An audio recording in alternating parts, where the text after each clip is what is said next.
саламатсыздарбы? Биз Чынара студиясынын бичи кыздарыбыз. Биз бүгүн сиздерге ар кандай бийлерди көрсөтөбүз. Сиздерге күз мезгили жагабы? Бизге аябай жагат.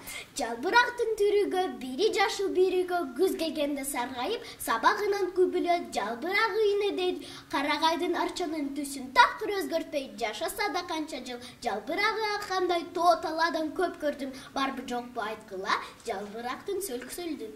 Көмүр татып куш тарап, коон алма жыттанат, аңыз кечип мүнөшкөр бөдөнүгө куш салат. Ал эми сиздерге принцесса бийин бийлейбиз. Кабыл алып коюңуз.